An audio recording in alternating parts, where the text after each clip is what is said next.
नमस्कार दोस्तों, स्वागत है आपका अपना ही यूट्यूब चैनल टुडे एग्जाम पर।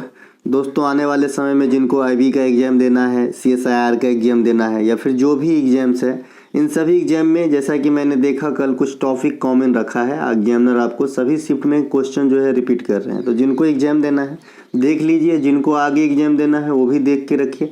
चलिए शुरू करते हैं। एक क्वेश्चन आपसे पूछा जा रहा है संविधान के स्रोत से, कि भाई संविधान में ये अमुक चीज़ कहाँ से लिए गए हैं। हालांकि ये कोई नया टॉपिक नहीं है, ये तो हर एक एग्जाम की में पूछे ही जाते हैं, फिर भी आपको एक बार करवा देता हूँ।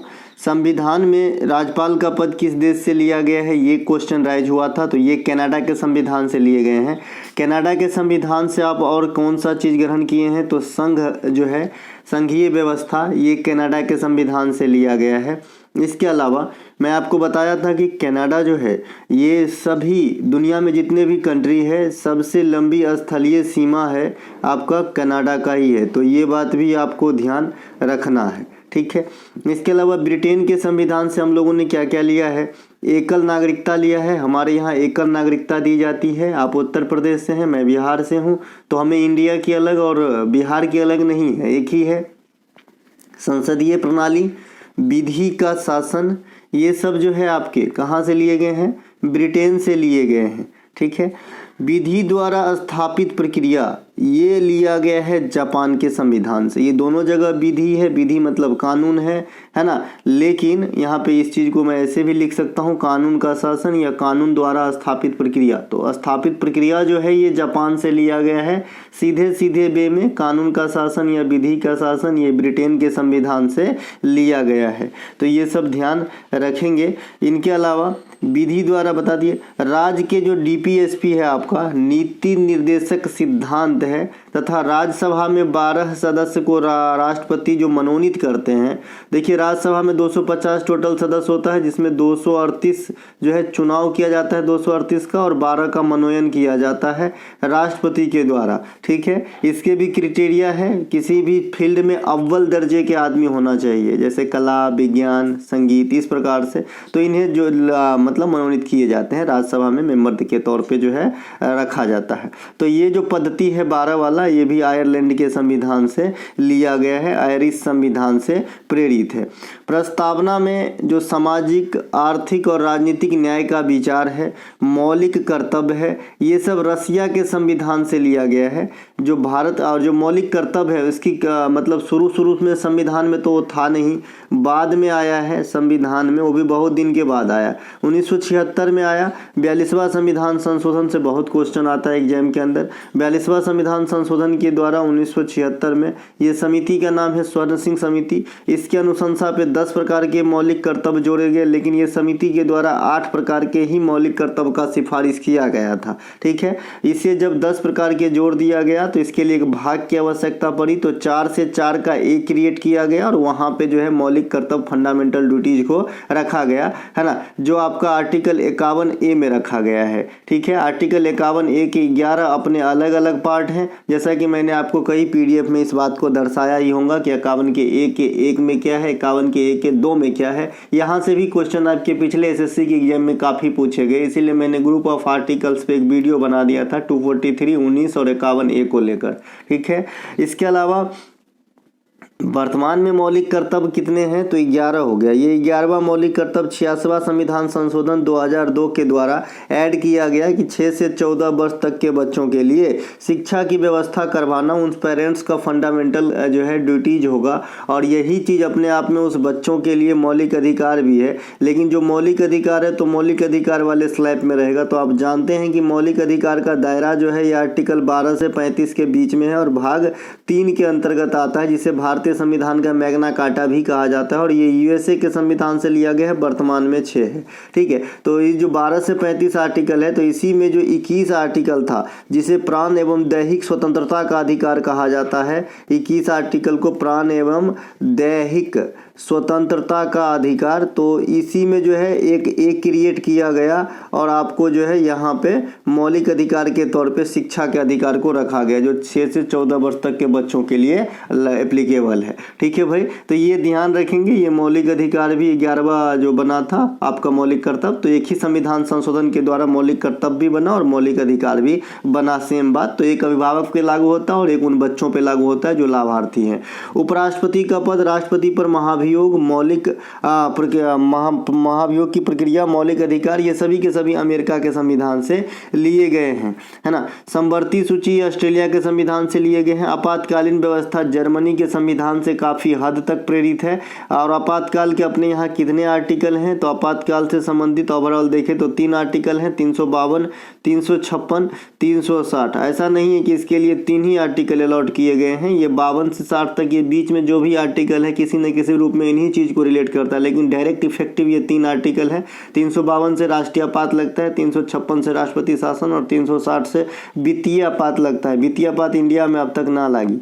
इसके अलावा संविधान संशोधन की प्रक्रिया, संविधान में सदस्यों का चुनाव, ये दक्षिण अफ्रीका के संविधान से लिए गए हैं, जहां संविधान संशोधन की प्रक्रिया 368 आर्टिकल से होते हैं। वहीं राज्यसभा में सदस्यों का चुनाव कैसे होता है, 6 वर्षों के लिए होता है और प्रत्येक दूसरे वर्ष पे जो है सदस्य कितने अवकाश ग्रहण करते हैं, तो 1/3 ग्रहण करते हैं, है ना। राज्यसभा में जो है आपकी उम्र कितनी होनी चाहिए, 30 वर्ष होनी चाहिए। मैक्सिमम सदस्य कितने, 250 होंगे, जिसमें से 230 की जो है 238 के चुनाव होते हैं, 12 को मनोनीत किए जाते हैं। तो मनोनीत वाला जो प्रोसीजर है वो आयरलैंड के संविधान से था, लेकिन यहाँ पे जो आपके राज्यसभा में सदस्यों का चुनाव होता है ये दक्षिण अफ्रीका के संविधान से प्रेरित है। ठीक है, इसके अलावा गणतंत्र की अवधारणा तथा प्रस्तावना में स्वतंत्रता, समानता और बंधुत्व, तो आपने इस चीज से समझ लिया होगा कि जो फ्रांसीसी क्रांति था, है ना, 1789 में, तो कहीं ना कहीं ये भी गणतंत्रात्मक की व्यवस्था की ओर के लिए ही ये क्रांति था और इसमें एक नारा भी दिया गया था, स्वतंत्रता, समानता और मानव बंधुत्व।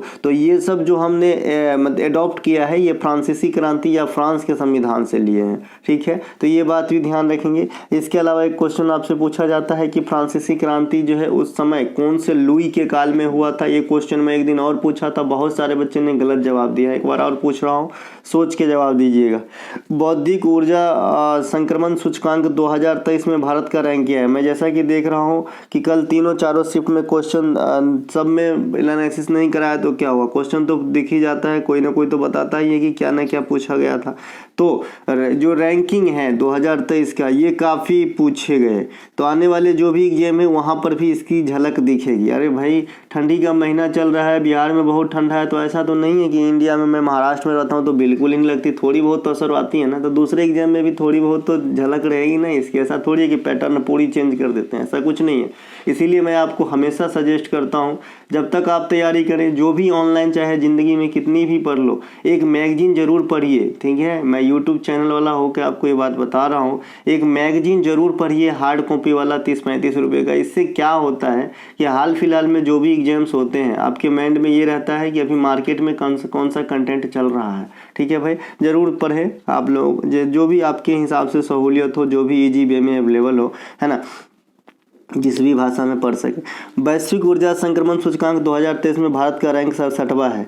विश्व शांति सूचकांक में भारत का स्थान 126वां है, शांति सूचकांक में, है ना। अच्छा गवर्नमेंट यानी गुड गवर्नमेंट इंडेक्स 2023 में भारत का स्थान 57 है।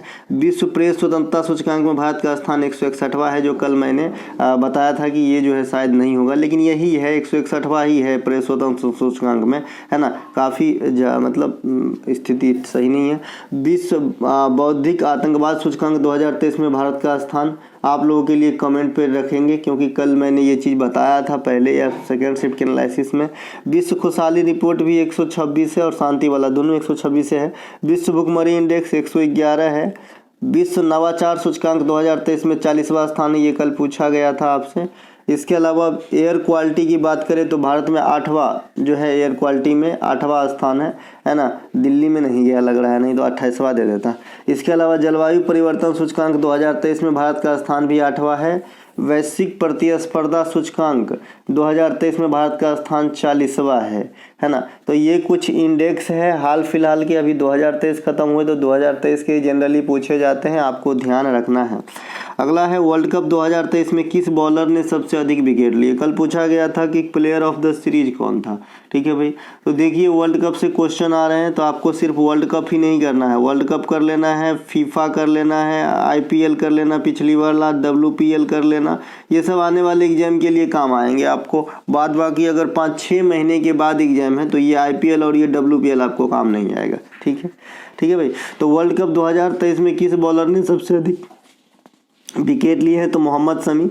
ICC 2023 जो है वर्ल्ड कप पूर्ण रूप से भारत के 10 शहरों में कराए गए, 10 स्टेडियम होंगे। फिर इसके अलावा final match Narendra Modi stadium Gujarat Ahmedabad में कराए गए, जहां विजेता कौन रहे, ऑस्ट्रेलिया, उपविजेता कौन रहा, भारत के विराट कोहली को प्लेयर ऑफ द सीरीज घोषित किया गया और इसे गोल्डन बैट का अवार्ड दिया गया। ये बहुत ज़्यादा रन बनाने के साथ साथ है ना, जो न चाहते हुए एक विकेट भी मिल गया था इनको। इनके अलावा वर्ल्ड कप 2023 में सर्वाधिक लंबी व्यक्तिगत पारी जो है ग्लेन मैक्सवेल के बल्ला से, टांग में चोट लगने के बाद दिखा दिया कि चोट से जो है हम घायल नहीं हुए हैं भाई और घातक हो गए हैं। बहुत ज़्यादा रन मारा उस दिन उन्होंने। इसके अलावा वर्ल्ड कप 2023 में विराट कोहली ने 50 वनडे शतक लगाने का कारनामा भी न्यूजीलैंड के खिलाफ 50वां शतक आया था और सचिन तेंदुलकर का 49 शतक का रिकॉर्ड भी तोड़ा था। वर्ष 2027 का ICC वर्ल्ड कप कहाँ होगा, क्योंकि मैं वर्ष 2027, 31 है ना, वह ICC का भी बता चुका हूँ और क्या बताया था भाई, कल बताया था फीफा का 26, 30, 34 तीनों बता दिया हूँ। ठीक है। इसके अलावा 2025 का महिला वर्ल्ड कप ये भारत में होगी, 2024 का T20 वर्ल्ड कप ये बांग्लादेश में होगी, 1983 2011 में वर्ल्ड कप हमने जीता था, मतलब भारत ने। वर्ल्ड कप की शुरुआत 1975 में हुई थी और महिला वाले की शुरुआत जो है 1973 में हुई थी। 1995 और 79 यानी 2 लगातार वर्ल्ड कप की जो फॉर्मेट है, इसके विजेता वेस्ट इंडीज है और 2023 के जो वर्ल्ड कप हुआ था वो इसमें वेस्ट इंडीज का टीम आपको नज़र नहीं आया होगा क्योंकि ये क्वालिफाइंग राउंड में पीछे रह गया था। इसके अलावा यहाँ पे आप देख सकते हैं इंटरनेशनल क्रिकेट काउंसिल ICC करवाता है वर्ल्ड कप, वहीं पे रणजी ट्रॉफी, विजय हजारे ट्रॉफी है ना, ये सब जो है हम कौन करवाते हैं भाई, BCCI करवाते हैं। ये वनडे इंटरनेशनल फॉर्मेट का वर्ल्ड कप था, है ना। India host country, Australia winner, उपविजेता आपका जो है इंडिया, 10 गो पार्टिसिपेंट, मैच 48 गो हुआ था। तो ये सब आपको ध्यान रखना है। Virat Kohli player of the tournament, यहाँ पे प्लेयर ऑफ द सीरीज लिख रहा है ना। मोस्ट रन्स विराट कोहली और मोस्ट विकेट मोहम्मद शमी। तो ये जो है आपको ध्यान रखना है। गुप्त वंश के अंतिम शासक कौन थे, देखिए अंतिम शासक, प्रथम शासक से क्वेश्चन आ रहे हैं तो अंतिम शासक गुप्त वंश के विष्णु गुप्ता और प्रथम शासक श्री गुप्ता। गुप्त वंश के शासक कुमार गुप्त प्रथम का क्या है कारनामा, नालंदा विश्वविद्यालय की स्थापना और इसे मतलब ध्वस्त कौन करवाए थे, तो बख्तियार खिलजी नामक आदमी ने। इसके अलावा गुप्त वंश के शासक समुद्रगुप्त को क्या कहा जाता है, तो भारत का नेपोलियन, ईरान का नेपोलियन नादिर शाह को कहा जाता है। नेपोलियन बोनापार्ट अपने आप में फ्रांस के रहने वाले थे। इसके अलावा प्रयाग प्रशस्ति अभिलेख समुद्रगुप्त से संबंधित है, जो कवि हरिसेन के द्वारा लिखा गया। हरिसेन ने समुद्रगुप्त का दरबारी कवि था हरिसेन, तो ये बात भी ध्यान रखेंगे। चंद्रगुप्त द्वितीय को विक्रमादित्य कहते हैं, इसके काल में फहियान भारत आया था। हेनसांग के काल में हर्षवर्धन के काल में हेनसांग भारत आए थे, जिसे यात्रियों का राजकुमार कहा जाता है।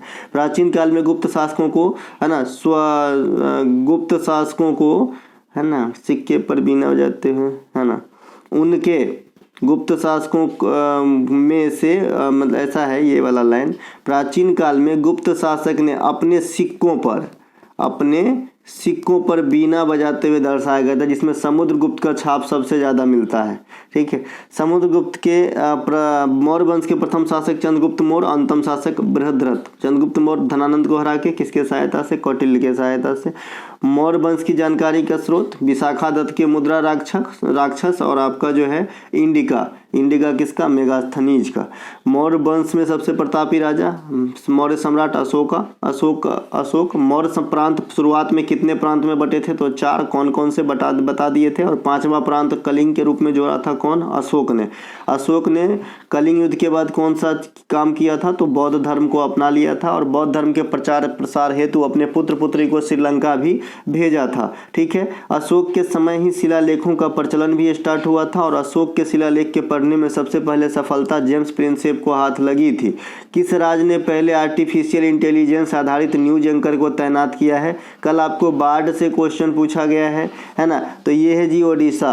ओडिशा में जो है एक टीवी एंकर के रूप में आर्टिफिशियल जो है लीसा नाम दिया गया उसको, तो आर्टिफिशियल इंटेलिजेंस के रूप में ये काम करेगा, आपको एंकरिंग करेगा। ठीक है भाई, ध्यान रखेंगे। गूगल का नया आर्टिफिशियल इंटेलिजेंस चैटबॉट आया है आपका बार्ड, तो इसे भी पूछा गया था। इनके अलावा उत्तर प्रदेश का पहला आर्टिफिशियल शहर बनाए जाने की योजना है लखनऊ को। कंप्यूटर की जो आप 5वीं पीढ़ी को यूज कर रहे हो, ये आपका आर्टिफिशियल इंटेलिजेंस पे कार्य करता है। कभी आप गौर किए होंगे, पॉकेट में मोबाइल है, जो बात बोलोगे वही चीज़ आपको सर्च करके देगा। ठीक है भाई। महात्मा बुद्ध में गृह त्याग की घटना क्या कहलाई? महाभिनिष्क्रमण कहलाई। महात्मा बुद्ध का जन्म नेपाल के लुम्बिनी में हुआ था। बुद्ध किस कुल से थे? तो शाक्य कुल से थे। महात्मा बुद्ध की मृत्यु की घटना महापरिनिर्वाण। प्रथम उपदेश की घटना धर्मचक्र परिवर्तन कहलाए। महात्मा बुद्ध की मृत्यु कुशीनगर में हुआ था। महात्मा बुद्ध ने अपना अंतिम समय जो है मल्लों के संरक्षण में गुजारे थे। अब ये मल्ल कौन थे? तो जो 16 महाजनपद हुआ करता था उनमें एक महाजनपद मल्ल भी हुआ करता था। इनके अलावा बौद्ध धर्म के पवित्र ग्रंथ त्रिपिटक भी है और जातक भी है। ठीक है, त्रिपिटक का मतलब है 3 पिटक, सुत्त पिटक, विनय पिटक और धम्म पिटक, और जातक भी एक ऐसी किताब है जिसमें बुद्ध के पुनर्जन्म रिबॉर्न की कहानी वर्णित है। महात्मा बुद्ध के गुरु कौन हुए भैया? अलर कलाम हुए। भारत के 4 बौद्ध संगति राजगीर में हुआ था अजातशत्रु के काल में, दूसरा वैशाली में कलाशोक के काल में, तीसरा पाटलिपुत्रा में अशोक के काल में, और चौथा कुंडलवन कश्मीर में कनिष्क के समय में। ठीक है, तो ये बात ध्यान रखेंगे। 5वां बौद्ध संगति म्यांमार में हुआ था, ऐसी मान्यता है। इसके अलावा बौद्ध धर्म से जुड़ी त्योहार बुद्ध पूर्णिमा, लोसोर जो त्योहार है जो अरुणाचल प्रदेश, हिमाचल प्रदेश और आपका लद्दाख में होता है, ये भी बौद्ध धर्म को ही रिलेट करता है। अब देखिए, योजना से काफ़ी पूछ रहे हैं, शहरी मतलब केंद्र सरकार का और राज्य सरकार का। तो प्रधानमंत्री आवास योजना शहरी का उद्देश्य क्या था? तो कि 2022 तक जो भी झुग्गी झोपड़ी शहरी इलाके में है उसे दूर कर आवास मुहैया कराना, लेकिन 2022 तक ये पूर्ण नहीं हुआ, असफल रहा। इसके अलावा प्रधानमंत्री आवास योजना शहरी की शुरुआत है ना 25 यहाँ पे होगा जून है, ये आपका 2015 को हुआ था। आवास और शहरी मामलों के मंत्रालय के द्वारा संचालित किया गया, यानी 2015 में प्रधानमंत्री आवास योजना शहरी लॉन्च हुआ। ठीक है, मुख्य क्रियाकलाप में झुग्गी झोपड़ियों को दूर करते हुए पक्के घरों की व्यवस्था शहरी क्षेत्र में। इस योजना में जो भी आपका थोड़ा सा मतलब क्या बोलते हैं, हाँ, पिछड़ा हुआ है, उन पर ज़्यादा विशेष ध्यान दिया जाता है। जैसे आपका डिजेबल्ड पर्सन हो गया, एकल महिलाएं जिसकी कोई भी इनकम का जो है करने वाला नहीं घर में, तो इस प्रकार से जो भी है तो उनको ज़्यादा प्रायोरिटी दी जाती है। ठीक है, प्रधानमंत्री आवास योजना ग्रामीण विकास मंत्रालय के द्वारा चलाया जाता है। इसके उद्देश्य 2022 तक सभी के लिए आवास उपलब्ध कराना है ना। जो प्रधानमंत्री आवास योजना ग्रामीण है ना, ये ग्रामीण विकास मंत्रालय के द्वारा आता है और ये इंदिरा आवास का बदला हुआ फॉर्मेट है जिसे 2016 में बदल दिया गया।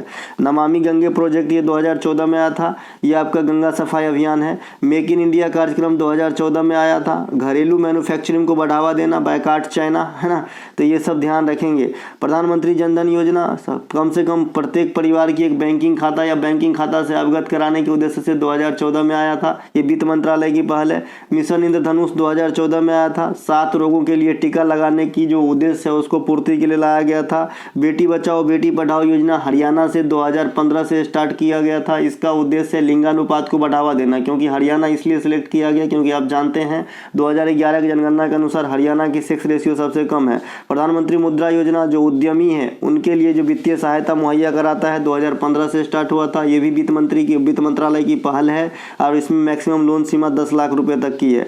प्रधानमंत्री उजाला योजना ये क्या होती है कि जो आम बल्ब होते हैं बहुत ज़्यादा बिजली खपत करते हैं, तो इसीलिए एलईडी बल्ब को इसके जगह पर प्रतिस्थापन करना और कम मूल्य पे एलईडी बल्ब को मुहैया कराना। अमृत योजना क्या है? 100 स्मार्ट सिटी और 500 ऐसे शहर में जिसमें सभी सुविधाओं से लैस हो, आधारभूत जो भी चीज़ होती है वो सभी फैसिलिटी उपलब्ध कराना 2022 तक। ठीक है, ये आपका अमृत योजना था जो कल आया था। स्मार्ट मिशन कार्यक्रम ये 2015 में आया था। इसमें क्या होता है, भारत का 100 शहर को सिलेक्ट करके उसे जो है ना स्मार्ट रूप देना। सिंगापुर जो है इस काम में भारत की मदद किया है ना। साथ ही साथ जो 100वां शहर है इंडिया का स्मार्ट शहर, ये मेघालय का शिलांग को दर्जा दिया गया है।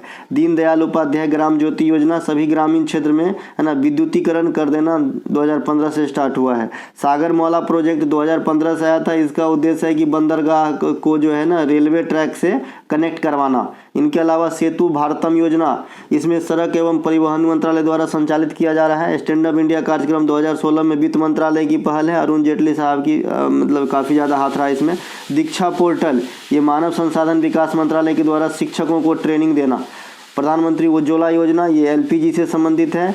प्रधानमंत्री किसान मानधन योजना, प्रधानमंत्री किसान मानधन योजना 2019 से 60 वर्ष की आयु होने पर न्यूनतम रुपया 3000 प्रति माह पेंशन। इसमें लाभार्थी की उम्र सीमा 18 से 40, क्या समझे, 18 से 40 है तभी आप आवेदन दे सकते हो। जब 60 वर्ष आपका हो जाएगा तो आपको 3000 रुपया प्रति माह दिया जाएगा। प्रधानमंत्री किसान मानधन योजना। प्रधानमंत्री किसान सम्मान निधि योजना है, इसमें 6,000 रुपये की सालाना आर्थिक मदद दी जाती है, 2-2 हज़ार की 3 किस्त में 4-4 महीने पे। 2019 से स्टार्ट हुआ था गोरखपुर से। इसके अलावा प्रधानमंत्री श्रम योगी मानधन योजना, ये 2019 से, इसमें भी 18-40 उम्र है ना। इसमें असंगठित क्षेत्र के जो भी कर्मचारी है जिसकी मासिक आय 15,000 रुपया या इससे कम है तो उनको 3,000 रुपये की जो है मासिक पेंशन दी जाएगी। प्रधानमंत्री जन आरोग्य योजना, ये 2018 से झारखंड से शुरू किया गया था। प्रधानमंत्री गरीब कल्याण योजना लेटेस्ट है 2023 में। प्रधानमंत्री सुरक्षा बीमा योजना में उम्र फैक्टर पूछता है तो 18 से 70, और प्रधानमंत्री जीवन ज्योति में 18 से 50, तो ये दोनों में सिर्फ उम्र पूछता है। मोघर योजना, ये आपका उड़ीसा का है, कल अबुआ घर पूछा था तो ये मोघर उड़ीसा का है। महिला निधि योजना, इंदिरा गांधी शहरी रोजगार गारंटी योजना, चिरंजीवी स्वास्थ्य बीमा योजना, मुख्यमंत्री अनुपूर्ति कोचिंग योजना, ये सभी राजस्थान में है। अभी राजस्थान में तख्ता पलट हो गया है, बीजेपी की सरकार बन गई है। चिराग योजना, मातृ शक्ति उद्यमिता योजना, एक ब्लॉक एक उत्पाद योजना, ये हरियाणा की योजना है। दूध मूल्य प्रोत्साहन योजना, हिम प्रहरी योजना, घसियारी कल्याण योजना, ये उत्तराखंड की योजना है। अरुणोदय योजना, स्वनिर्भर नारी योजना, विद्यार्थी स्कूल ऑन व्हील्स योजना, ये असम की योजना है। हर घर गंगा जल योजना, मुख्यमंत्री महिला उद्यमी योजना, ये बिहार की योजना है ना। हर घर गंगा जल योजना, जय हो गंगा मैया। गृह लक्ष्मी योजना, ये कर्नाटक की है। लाडली बहन योजना, लाडली लक्ष्मी योजना, मुख्यमंत्री सीखो लर्न योजना, ये सब जो है आपके कहाँ के हैं, मध्य प्रदेश के हैं। आबुआ आवास योजना, सहाय योजना, ये झारखंड के हैं। आसरा पेंशन योजना तेलंगाना का है। मोहम्मद बिन तुगलक का वास्तविक नाम क्या है, सल्तनत काल से क्वेश्चन आ रहा है, जूना खान। क्या नाम है भाई, जूना खान। मोहम्मद बिन तुगलक के काल में कल आपका जो है पूछा गया था कि गुलाम वंश का एडिशनल नाम क्या है, तो इलबारी या ममलूक बताया ही तो था। मोहम्मद बिन तुगलक की बतौता भारत आया था। मोहम्मद बिन तुगलक ने दीवान अमीर नामक या दीवान कोही नामक कृषि संगठन की व्यवस्था किया था। इससे पता चलता है कि जो मोहम्मद बिन तुगलक था वो कृषि में इंटरेस्ट रखता था। मोहम्मद बिन तुगलक सबसे ज़्यादा पढ़े लिखे शासक हुए आपके सल्तनत काल में, तो इसे भी ध्यान रखेंगे। इनके अलावा सिकंदर लोदी का ओरिजिनल नाम निजाम खान था। इन्होंने आगरा शहर की स्थापना करवाया। कुतुबुद्दीन ऐबक को लाख बख्श कहा जाता है। अलाउद्दीन खिलजी अपने आप को सिकंदर एहसानी कहा करता था। गुलाम खिलजी, तुगलक, सैयद लोदी, ये 5 वंश है जो सल्तनत में शासन किए। गुलाम वंश के प्रथम शासक ऐबक हुए। खिलजी वंश के जलालुद्दीन खिलजी, तुगलक वंश के गयासुद्दीन तुगलक, सैयद वंश के खिजर खां और लोदी वंश के बहलोल लोदी। गुलाम वंश में कुतुब मीनार की नींव तथा गुलाम वंश में क्या क्या हुआ ये है यहाँ पे। कुतुब मीनार की नींव कौन रखा, ऐबक। बनाने का काम कौन किया, इल्तुतमिश। तांबा और चांदी का सिक्का कौन चलाया, इल्तुतमिश। जीतल और टका, है ना। इसके अलावा नवरोज की त्योहार कौन चलाया, बलबन। सीधा और पैबोस, बलबन। 2.5 दिन का झोपड़ा, ऐबक। प्रथम महिला शासिका रजिया, तो ये गुलाम वंश की बात है। खिलजी वंश ने सीरी का किला बनाया, बाजार नियंत्रण प्रणाली लगाई, अस्थायी सेना की रखने की प्रथा शुरू की, है ना। दक्षिण भारत विजित किया, ये सब कौन किया, जलालुद्दीन खिलजी यानी खिलजी वंश में। इसके अलावा तुगलक वंश ने सिंचाई में इंटरेस्ट लिया, यानी कृषि में ये भी इंटरेस्ट रखते थे, तो सिंचाई, नहर निर्माण पहली बार गयासुद्दीन तुगलक बड़े पैमाने पे। फिरोज तुगलक और जो आपका कुतुब मीनार है उसके सबसे ऊपरी फ्लोर जो है उसको बनवाने का काम भी फिरोज शाह तुगलक ने ही किया था।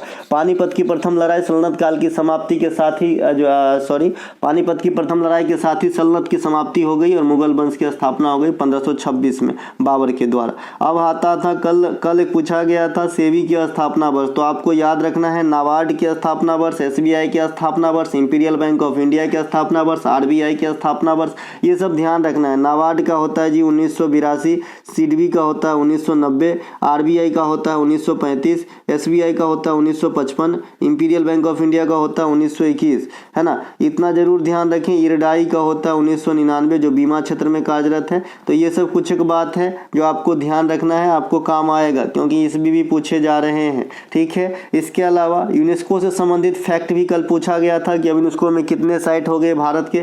मैंने आपको बताया है लास्ट के 4 जरूर याद रखें और पहले के 4 जरूर याद रखें। तो जब यूनेस्को सबसे पहले स्थापना होती है यूनेस्को की 1945, इसकी मुख्यालय कहाँ पे है? पेरिस। वर्तमान अध्यक्ष कौन है? आंद्रे अजोलो, ये फ्रांस के ही रहने वाले हैं और इसमें अध्यक्ष हैं। यूनेस्को में सबसे अधिक साइट किस देश की है? इटली की। भारत की कितने साइट हो गई है? 42 साइट हो गई है। 42 में 42वां कौन है? तो 42वां है आपका होयसल का मंदिर समूह, ठीक है, 42वां। 41वां कौन है? 41वां है भाई आपका शांति निकेतन। कौन है भाई? शांति निकेतन। 40वां कौन है? धौलावीरा। 40वां कौन है? धौलावीरा, है ना। 39वां कौन है? रंगप्पा मंदिर, ठीक है। तो ये जो है 40, 41, 42। इसके अलावा पहला कौन है? तो पहला हमें 1983 में एंट्री मिला था, है ना। ताजमहल था, अजंता का गुफा, एलोरा का गुफा और आगरा का किला। तो ये था भैया पहले 1983 में जुड़े हुए यूनेस्को में साइट, ठीक है। तो यूनेस्को अभी जो है नृत्य को और दिया है मतलब अपना मतलब ये दिया है मान्यता। तो ये गरबा नृत्य को लेटेस्ट दिया है। तो ये थे आज के कुछ प्रश्न जो आपके एग्जाम में काम आएंगे। हम मिलेंगे अगले वीडियो में, तब तक के लिए जय हिंद। आज एसएससी जीडी की क्लास आएगी। अब जीडी और यूपी पुलिस को जो है लगातार बढ़ाते जाएंगे जब तक कम से कम 15-15 क्लास ना हो जाए, ठीक है भाई। अब जीडी एसएससी पर विशेष फोकस दिया जाएगा। जीडी कहने का मतलब है एसएससी के सभी एग्जाम। जो बच्चे आज एक बच्चे व्हाट्सएप पे एसएससी सीजीएल के लिए पर्सनल क्लास की डिमांड कर रहे हैं, मैं आपको बता दूं कि मैं टीचर सिंगल हूं। मैं जो कंटेंट एक बार आपको जो चैनल पे पढ़ाऊंगा वो तुरंत जो है मैं रिपीट नहीं करूंगा। इसीलिए आप कंटेंट को वॉच करने पे ध्यान दीजिए, आपके सभी एग्जाम अच्छे से निकल जाएंगे। विश्वास करके तो देखिए भाई, है ना, एक बार विश्वास करके देखिए। मैं तो ये भी बताया हूँ कि अब मैं ये नहीं बोलता हूँ कि आप किसी की साथ छोड़ दो, जिसका पकड़े हो पकड़े रहो, जहाँ से पढ़ते हो पढ़ते रहो, लेकिन मेरा भी पढ़ो। आप देखोगे ना कि ये ज़्यादा काम आ गया, ठीक है मेरे भाई। मिलेंगे, जय श्री राम।